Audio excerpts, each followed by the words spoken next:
ಕಾಂಗ್ರೆಸ್ನಲ್ಲಿ ಈಗ power fight ಕಡಿಮೆ ಆಗ್ತಾ ಇಲ್ಲ. ಅದು ಒಂದಾದ ನಂತರ ಒಂದು ಹೆಜ್ಜೆಯನ್ನು ಇಟ್ಕೊಂಡು ಹೋಗ್ತಾ ಇದೆ. ಈಗ ಡಿ ಕೆ ಶಿವಕುಮಾರ್ ಅವರು ಕೆಲವರಿಗೆ ಟಾಂಗ್ ಅನ್ನು ಕೊಟ್ಟಿದ್ದಾರೆ, ಕೆಲವರಿಗೆ ಮೆಸೇಜ್ ಅನ್ನು ಪಾಸ್ ಮಾಡಿದ್ದಾರೆ. ಯಾಕೆ ಅಂತಂದ್ರೆ ಇವರಿಬ್ರು ಕೂತ್ಕೊಂಡ್ಬಿಟ್ಟು ಡಿಸ್ಕಷನ್ ಅನ್ನು ಮಾಡಿ ಒಂದು ಮೆಸೇಜ್ ಅನ್ನು ಕೊಡ್ತಾ ಇದ್ದಾರೆ. ಕಾಂಗ್ರೆಸ್ನಲ್ಲಿ ಪವರ್ ಫೈಟ್ ಈಗ ಜೋರಾಗಿದೆ. ಆ ಫೈಟ್ ಅಂತೂ ಜೋರಾಗಿರೋದು ನಿಮಗೂ ಗೊತ್ತಿದೆ. ಕಾರಣ ಎಲ್ಲರೂ ಯಾರ್ಯಾರು ಏನೇನು ಮಾತನಾಡ್ತಾ ಇದ್ದಾರೆ ಅನ್ನೋವಂಥದ್ದು ಎಲ್ಲರಿಗೂ ಕೂಡ ಕಾಣಿಸಿಕೊಳ್ತಾ ಇದೆ, ಕೇಳಿಸಿಕೊಳ್ತಾನೂ ಇದ್ದೀರಾ. ವಿರೋಧಿ ಬಣದ ವಿರುದ್ಧ ಡಿ ಕೆ ಈಗ ಚಾರ್ಜ್ ಶೀಟ್ ಅನ್ನು ಸಲ್ಲಿಕೆಯನ್ನು ಮಾಡಿದ್ದಾರೆ ಹೈಕಮಾಂಡ್ಗೆ. ಹಿಂದೆಂದಲೂ ಕೂಡ ಚಾರ್ಜ್ ಶೀಟ್ ಸಲ್ಲಿಕೆ ಮಾಡ್ತಾನೆ ಬರ್ತಾ ಇದ್ದಾರೆ. ಜೊತೆಗೆ ಪಕ್ಷ ನಿಷ್ಠೆಯ ಕಾರ್ಡ್ ಅನ್ನ ಪ್ಲೇ ಮಾಡಿದ್ದಾರೆ. ಅವರ ಮಾತುಗಳನ್ನು ಕೇಳಿಸ್ಕೊಂಡಾಗ ನಿಮಗೆ ಗೊತ್ತಾಗುತ್ತೆ ಅವರು ಏನು ಮೆಸೇಜ್ ಅನ್ನ ಪಾಸ್ ಮಾಡ್ತಾ ಇದ್ದಾರೆ ಅಂತ. ಸೊ ಚಾರ್ಜ್ ಶೀಟ್ ಅಷ್ಟೇ ಅಲ್ಲ, ಅವರು ಯಾವ ರೀತಿ ಪಕ್ಷ ನಿಷ್ಠರಾಗಿದ್ದಾರೆ ಅಂತ. ಕೆ ಸಿ ವೇಣುಗೋಪಾಲ್ ಜೊತೆಗೆ ಡಿ ಕೆ ಶಿವಕುಮಾರ್ ಅವರು ಚರ್ಚೆ ಮಾಡಿರೋದು ಈಗ ಬಹಳ ಸದ್ದು ಮಾಡ್ತಾ ಇದೆ, ಬಹಳ ಚರ್ಚೆಗಡೆ ಮಾಡಿ ಕೊಡ್ತಾ ಇದೆ. ಬಟ್ ಇದಕ್ಕೆ ಫುಲ್ ಸ್ಟಾಪ್ ಆಗಬೇಕು ಅಂದರೆ ಅವ್ರು ಮಾತಾಡೋದನ್ನು ನಿಲ್ಲಿಸಿದಾಗ ಉಳಿದವರೆಲ್ಲ ಸೊ ಏನಾಗುತ್ತೆ, ಪಕ್ಷದ ಶಿಸ್ತನ್ನು ಉಲ್ಲಂಘಿಸಿದವರ ವಿರುದ್ಧ ಕ್ರಮದ ಭರವಸೆಯನ್ನು ಈಗ ಕೊಟ್ಟಿದ್ದಾರಂತೆ. ಯಾರೆಲ್ಲ ಇದ್ದಾರೆ ಅವ್ರ ಮೇಲೆ ಕ್ರಮ ತಗೊಳ್ತೀವಿ ಅಂತ ಹೇಳಿ. ಕೆಪಿಸಿ ಅಧ್ಯಕ್ಷರ ಬದಲಾವಣೆ ಸದ್ಯಕ್ಕೆ ಇಲ್ವಾ, ಬದಲಾವಣೆ ಆಗಬೇಕು ಅಂತ ಹೇಳಿ ಪುಂಖಾನುಪುಂಖವಾಗಿ ನಾಯಕರೆಲ್ಲ ಮಾತನಾಡಿದರು. ದೆಹಲಿಗೂ ಕೂಡ ಪ್ರಯಾಣವನ್ನು ಬೆಳೆಸಿದರು, ಹೈಕಮಾಂಡನ್ನು ಕೂಡ ಭೇಟಿ ಮಾಡಿದರು, ಎಲ್ಲವೂ ಕೂಡ ಮೆಸೇಜನ್ನು ಕೊಟ್ಟು ಮಾಡಿದರು.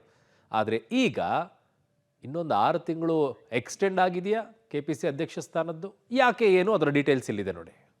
ಕಾಂಗ್ರೆಸ್ನಲ್ಲಿ ಪವರ್ ಪಾಲಿಟಿಕ್ಸ್ ಜೋರು, ವಿರೋಧಿಗಳ ವಿರುದ್ಧ ಡಿಕೆ ಚಾರ್ಜ್ ಶೀಟ್, ಎಲ್ಲವೂ ಸರಿಯಾಗುತ್ತೆ, ಹೈಕಮಾಂಡ್ ಅಭಯ. ರಾಜ್ಯ ಕಾಂಗ್ರೆಸ್ನಲ್ಲಿ ಪವರ್ ಶೇರಿಂಗ್ ವಿಚಾರದಲ್ಲಿ ಸಿಎಂ ಸಿದ್ದರಾಮಯ್ಯ ವರ್ಸಸ್ ಡಿಕೆಶಿ ಬಣದ ವಿರುದ್ಧ ಫೈಟ್ ಜೋರಾಗಿದೆ. ಈ ಬೆನ್ನಲ್ಲೇ ದೆಹಲಿಗೆ ತೆರಳಿದ್ದ ಡಿಸಿಎಂ ಡಿಕೆ ಶಿವಕುಮಾರ್ ವೇಣುಗೋಪಾಲ್ ಮುಂದೆ ಪಕ್ಷದಲ್ಲಿನ ಬೆಳವಣಿಗೆಯ ಚಾರ್ಜ್ ಶೀಟ್ ಅನ್ನು ಸಲ್ಲಿಸಿದ್ದಾರೆ. ದಲಿತ ನಾಯಕರ ಡಿನ್ನರ್ ಪಾಲಿಟಿಕ್ಸ್ನಿಂದ ಗೊಂದಲ ಸೃಷ್ಟಿಯಾಗ್ತಾ ಇದೆ. ಇಷ್ಟೆಲ್ಲ ಬೆಳವಣಿಗೆ ಆದರೂ ನಾನು ಪಕ್ಷನಿಷ್ಠೆಯನ್ನು ತೋರಿದ್ದೇನೆ ಹೊರತು ಮಾತನಾಡಿಲ್ಲ ಅನ್ನೋ ಮೂಲಕ ತಮ್ಮ ಪಕ್ಷನಿಷ್ಠೆಯ ಕಾರ್ಡನ್ನು ಪ್ಲೇ ಮಾಡಿದ್ದಾರೆ. ಎಲ್ಲವೂ ಸರಿಯಾಗುತ್ತೆ, ಪಕ್ಷದ ಶಿಸ್ತು ಮೀರುವವರ ವಿರುದ್ಧ ಕ್ರಮವೂ ಆಗುತ್ತೆ ಎಂಬ ಭರವಸೆ ನೀಡಿದ್ದಾರೆ ಎನ್ನಲಾಗಿದೆ. DK high charge sheet, CM ನೇತೃತ್ವದ ಡಿನ್ನರ್ ಪಾಲಿಟಿಕ್ಸ್ ನಂತರ ಬೆಳವಣಿಗೆ, ದಲಿತ ನಾಯಕರ ಪ್ರತ್ಯೇಕ ಸಭೆಯಿಂದ ಗೊಂದಲ ಸೃಷ್ಟಿ, ಪರಮೇಶ್ವರ್ ಸೇರಿದಂತೆ 4 ಸಚಿವರು ಶಿಸ್ತು ಉಲ್ಲಂಘನೆ, ಸಚಿವ ರಾಜಣ್ಣ ಅಂತೂ ನಿಯಮ ಮೀರಿ ಮಾತನಾಡಿದ್ದಾರೆ, ಪವರ್ ಶೇರಿಂಗ್, ಕೆಪಿಸಿಸಿ ಅಧ್ಯಕ್ಷರ ಬದಲಾವಣೆ ಬಗ್ಗೆ ಗೊಂದಲ, ಎಐಸಿಸಿ ಸೂಚನೆ ನಂತರವೂ ಮಾತನಾಡಿ ಸವಾಲು ಹಾಕಿದ್ದಾರೆ. ನಾನು ನನ್ನ ಬೆಂಬಲಿಗರು ಯಾರನ್ನೂ ಮಾತನಾಡಲು ಬಿಟ್ಟಿಲ್ಲ, ನಾನು ಎಲ್ಲವನ್ನೂ ಹೈಕಮಾಂಡ್ ನಾಯಕರಿಗೆ ಬಿಡುತ್ತೇನೆ ಅಂತ ಕೆಸಿ ವೇಣುಗೋಪಾಲ್ ಮುಂದೆ ಡಿಕೆಶಿ ಹೇಳಿದ್ದಾರಂತೆ. ಸರ್, ಅಲ್ಲಿ ಇಲ್ಲಿ ಕೆಲವರು ಒನ್ ಸೈಡ್ ಸ್ಟೇಟ್ಮೆಂಟ್ ಗಳನ್ನ ಕೊಡ್ತಿದ್ದಾರೆ, ಅವ್ರು ಮುಂದುವರಿತಾರೆ, ಅದಕ್ಕೆಲ್ಲ ಡೆಲ್ಲಿಯವರು ಉತ್ತರ ಕೊಟ್ಕೋತಾರೆ ಬಿಡಿ. ಈಗ ನೀವು ಹೋದಾಗ ಏನಾದ್ರು ಸಂದೇಶ ಕಳಿಸಿದ್ದಾರೆ? ನಾನು ಯಾರಿಗೂ ಮಾತಾಡಕ್ ಹೋಗಲ್ಲ. I am not in a habit of telling anything. ಸದ್ಯಕ್ಕಿಲ್ವಾ ಕೆಪಿಸಿಸಿ ಅಧ್ಯಕ್ಷರ ಬದಲಾವಣೆ? ಡಿಕೆಶಿಗೆ 6 ತಿಂಗಳ ಹೆಚ್ಚುವರಿ ಅವಧಿ ಕೊಡ್ತಾ? ಈ ನಡುವೆ ದಲಿತ ಸಚಿವರ ಕೆಪಿಸಿಸಿ ಅಧ್ಯಕ್ಷರ ಬದಲಾವಣೆ ಅಸ್ತ್ರಕ್ಕೆ ಡಿಕೆಶಿ ಕಾಯಾಸ್ತ್ರ ಪ್ರಯೋಗಿಸಿದ್ದಾರೆ. ಡಿಸಿಎಂ ಹುದ್ದೆಯ ಜೊತೆಗೆ ಅಧ್ಯಕ್ಷ ಸ್ಥಾನದಲ್ಲಿ ಕೂತು ಪರಿಣಾಮಕಾರಿಯಾಗಿ ಕೆಲಸ ಮಾಡ್ತಾ ಇದ್ದೇನೆ ಅಂತ ಕೆಸಿ ವೇಣುಗೋಪಾಲ್ ಎದುರು ಡಿಕೆಶಿ ಹೇಳಿದ್ದಾರೆ. ವಿಧಾನಸಭೆ ಚುನಾವಣೆಯಲ್ಲಿ ಪರಾಜಿತ ಅಭ್ಯರ್ಥಿಗಳ ಸಭೆ ನಡೆಸಿ 2028ರ ಚುನಾವಣೆಗೆ ಈಗಿನಿಂದಲೇ ಸಿದ್ಧವಾಗಲು ಸಜ್ಜು ಮಾಡುತ್ತಿದ್ದೇನೆ. ಅಧ್ಯಕ್ಷನಾಗಿ ನಿಷ್ಕ್ರಿಯವಾಗಿಲ್ಲ, ಪೂರ್ಣ ಪ್ರಮಾಣದ ಅಧ್ಯಕ್ಷರ ನೇಮಿಸಿದರೂ ಇಷ್ಟು ಕೆಲಸ ಮಾಡೋದಿಲ್ಲ. ಈ ಅಂಶಗಳ ಬಳಿಕವೂ ನೀವು ಅಧ್ಯಕ್ಷರನ್ನ ಬದಲಾಯಿಸೋದಕ್ಕೆ ಮುಂದಾದರೆ ಬದಲಾಯಿಸಿ, ನಂದೇನೂ ಅಭ್ಯಂತರ ಇಲ್ಲ ಅಂತ ಡಿಕೆ ಹೇಳಿದ್ದಾರೆ ಎನ್ನಲಾಗಿದೆ. ನನ್ನ ರಾಜ್ಯ ಪಾರ್ಟಿ ಅಧ್ಯಕ್ಷ 5 ವರ್ಷ ಪಾರ್ಟಿ ಪ್ರೆಸಿಡೆಂಟ್ ಮಾಡಿಬಿಟ್ಟು ನನ್ನ ಡೆಪ್ಟಿ ಸಿಎಂ ಮಾಡಿ 89ರಿಂದ ಮಂತ್ರಿಯಾಗಿ ನನ್ನ ಬೆಳೆಸಿ, if I doesn't show my face and ನಾನು ಕಾಂಗ್ರೆಸ್ಗೆ ಕೆಲಸ ಮಾಡಲಿಲ್ಲ ಅಂದಮೇಲೆ, ನನ್ನ ಲೀಡರ್ಶಿಪ್ ಕೊಡಲಿಲ್ಲ ಅಂದಮೇಲೆ, ನಾನು ಮನೇಲಿ ಕೂತ್ಕೊಳ್ಳೋಕೆ ನನ್ನ ನಾಯಕ ಕಾಂಗ್ರೆಸ್ ಪಾರ್ಟಿ ನನಗೆ ಶಕ್ತಿ ಕೊಟ್ಟಿರೋದು. Whatever position I am there.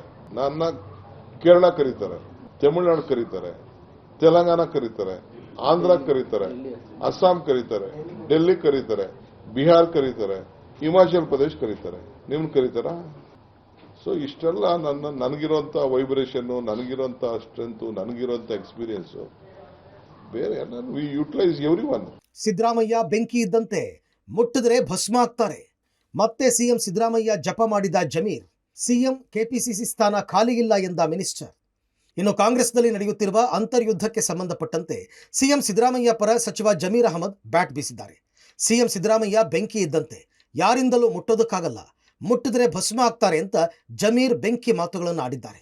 ರಾಜ್ಯದಲ್ಲಿ ಸಿಎಂ ಸ್ಥಾನ, ಕೆಪಿಸಿಸಿ ಸ್ಥಾನ ಖಾಲಿ ಇಲ್ಲ. ಸಿಎಂ ಸ್ಥಾನದಲ್ಲಿ ಸಿದ್ದರಾಮಯ್ಯ ಇದ್ದಾರೆ, ಕೆಪಿಸಿಸಿ ಅಧ್ಯಕ್ಷರಾಗಿ ಡಿಕೆ ಶಿವಕುಮಾರ್ ಇದ್ದಾರೆ. ಖಾಲಿ ಇದ್ರೆ ತಾನೇ ಚರ್ಚೆ ಅಂದಿದ್ದಾರೆ. ಈಗ ಸಿಎಂ ಕುರ್ಚಿ ಖಾಲಿ ಇಲ್ಲ, ಅಧ್ಯಕ್ಷ ಸ್ಥಾನನೂ ಖಾಲಿ ಇಲ್ಲ. ಅಧ್ಯಕ್ಷ ಕುರ್ಚಿದಲ್ಲಿ ಮನೆ ಡಿ ಕೆ ಶಿವಕುಮಾರ್ ಅವರು ಕೂತಿದ್ದಾರೆ. ಮುಖ್ಯಮಂತ್ರಿ ಕುರ್ಚಿದಲ್ಲಿ ಮಾನ್ಯ ಸಿದ್ದರಾಮಯ್ಯ ಅವ್ರು ಕೂತಿದ್ದಾರೆ. ಈಗ ಖಾಲಿ ಇದ್ರೆ ತಾನೇ ಚರ್ಚೆ ಆಗೋದು. ಆಮೇಲೆ ಆ ಸಿದ್ದರಾಮಯ್ಯ ಕುರ್ಚಿ ಮುಟ್ಟಕ್ಕೆ ಸಾಧ್ಯನ್ರಿ? ಅದೊಂಥರ ಬೆಂಕಿ. ಅದು ಬೆಂಕಿಗೆ ಏನಾದ್ರು ಮುಟ್ಟರೆ ಏನಾಗ್ತದೆ, ಸುಟ್ಟೋಗ್ಬಿಡ್ತದೆ ಕೈಗಳು. ಅದೊಂಥರ ಸಿದ್ದರಾಮಯ್ಯ ಬೆಂಕಿ ಇದ್ದಂಗೆ ಅದು. ಇಲ್ಲ ಯಾರನ್ನ ಇಲ್ಲಿ ಈಗ ಮುಖ್ಯಮಂತ್ರಿ ಕುರ್ಚಿ ಅಂತೂ ಖಾಲಿ ಇಲ್ಲ. ಆಮೇಲೆ ಅದಕ್ಕಿಂತ ಹೆಚ್ಚಾಗಿ ಸಿದ್ದರಾಮಯ್ಯ ಒಂಥರ ಬೆಂಕಿ ಇದ್ದಂಗೆ. ನಾನು ಟಗರ್ ಅಂತೀನಿ, ಅವರು ಒಂಥರ ಬೆಂಕಿ ಇದ್ದಂಗೆ. ಆ ಬೆಂಕಿಗೆ ಯಾರನ್ನ ಮುಟ್ಟಕ್ಕೆ ಸಾಧ್ಯನಾ? ಮುಟ್ಟರೆ ಏನಾಗ್ತದೆ ಹೇಳಿ, ಬರ್ನ್ ಆಗ್ತದೆ.